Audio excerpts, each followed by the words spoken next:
सभी मित्रों को प्रणाम। सत साहिब साहेब बंदी।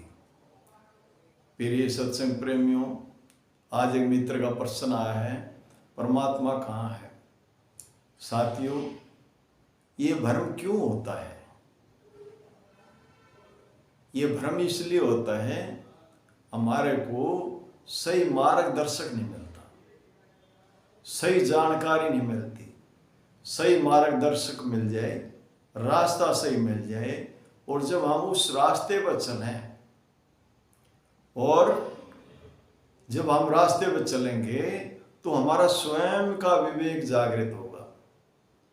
जब तक स्वयं का विवेक जागृत नहीं होता तब तक ये भ्रांति बनी रहती है।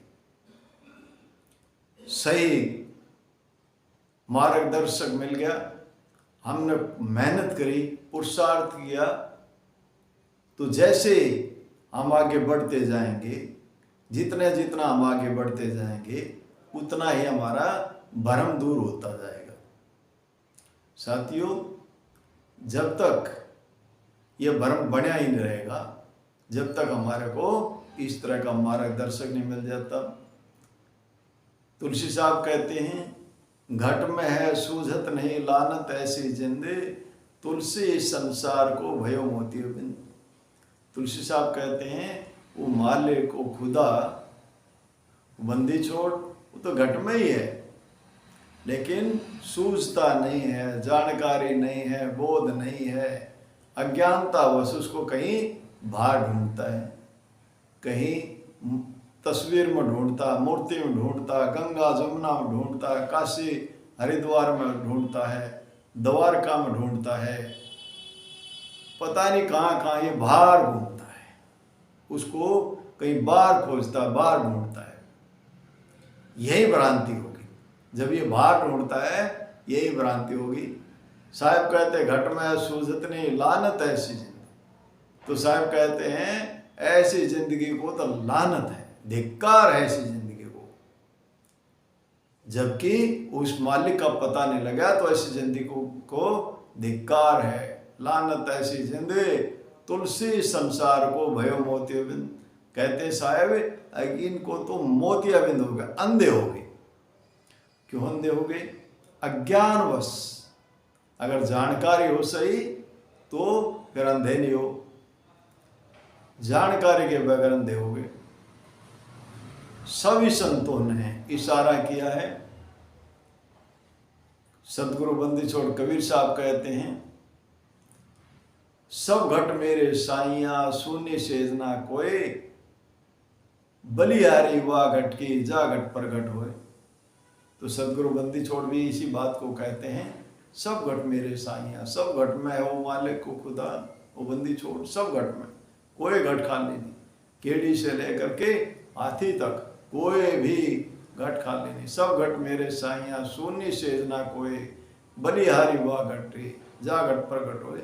जिसको उसका ज्ञान हो गया, बोध हो गया, जानकारी होगी, उस मालिक का उसके अंदर प्रकाश हो गया, अंधेरा छट गया, अज्ञानता दूर हुई और ज्ञान का प्रकाश हुआ, उसका विवेक जागृत हो गया, उसको जानकारी होगी। तो साथियों, जब तक स्वयं का विवेक जागृत नहीं होगा तब तक ये भ्रांति बनी रहेगी।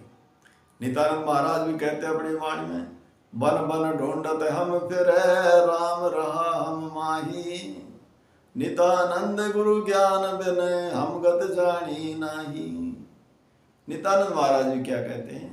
कहते हैं भाई, हम तो बन बन में उसको मालिक को ढूंढ रहे थे, बन बन ढूंढत हम फिरे राम राम आई, और मालिक कहाँ था? हमारे अंदर।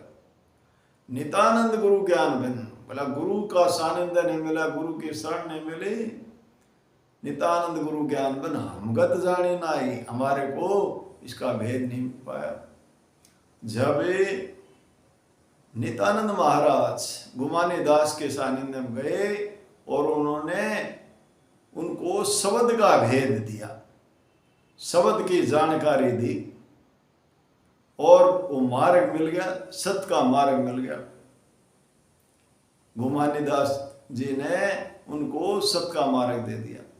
ग्रंथ साहब में पहली वाणी में नित्यानंद महाराज कहते हैं, नमो परम गुरु सर्व में, उस शब्द को जान लिया, उस परम गुरु को जान लिया, शब्द गुरु चित चेला, उस परम गुरु को जान लिया। फिर क्या कहते हैं, नमो परम गुरु सर्व में, नमो संत बलवंत, गुरु गुमाने दास जी तुमको नमो अनंत। साहिब कहते हैं नमो परम गुरु जो सबके अंदर है उसको नमन करते हैं। नमो परम गुरु सर्व में, नमो संत बलवंत, सभी संतों को नमन करते हैं। गुरु गुमाने दास जी तुमको नमो अनंत, अपने गुरुदेव महाराज को अनंत बार नमस्कार करते हैं। क्यों करते हैं? क्योंकि उन्होंने उसका, उस माले का भेद बताया, उस शब्द दे दिया, और शब्द का जैसे जैसे अभ्यास हुआ और उसके अंदर जितना भी आगे बढ़ते गए और उस मालिक का भेद पा गया, रास्ता मिला। तो जब तक ऐसा कोई शब्द भेदी गुरु नहीं मिलता तब तक ये भ्रांति बनी रहेगी। तो साथियों, हम बार बार समझाते हैं, कोई शब्द भेदी गुरु मिले तब ये भ्रम ना दूर हो, तब तक ये जीव ऐसे ही भ्रमता रहेगा।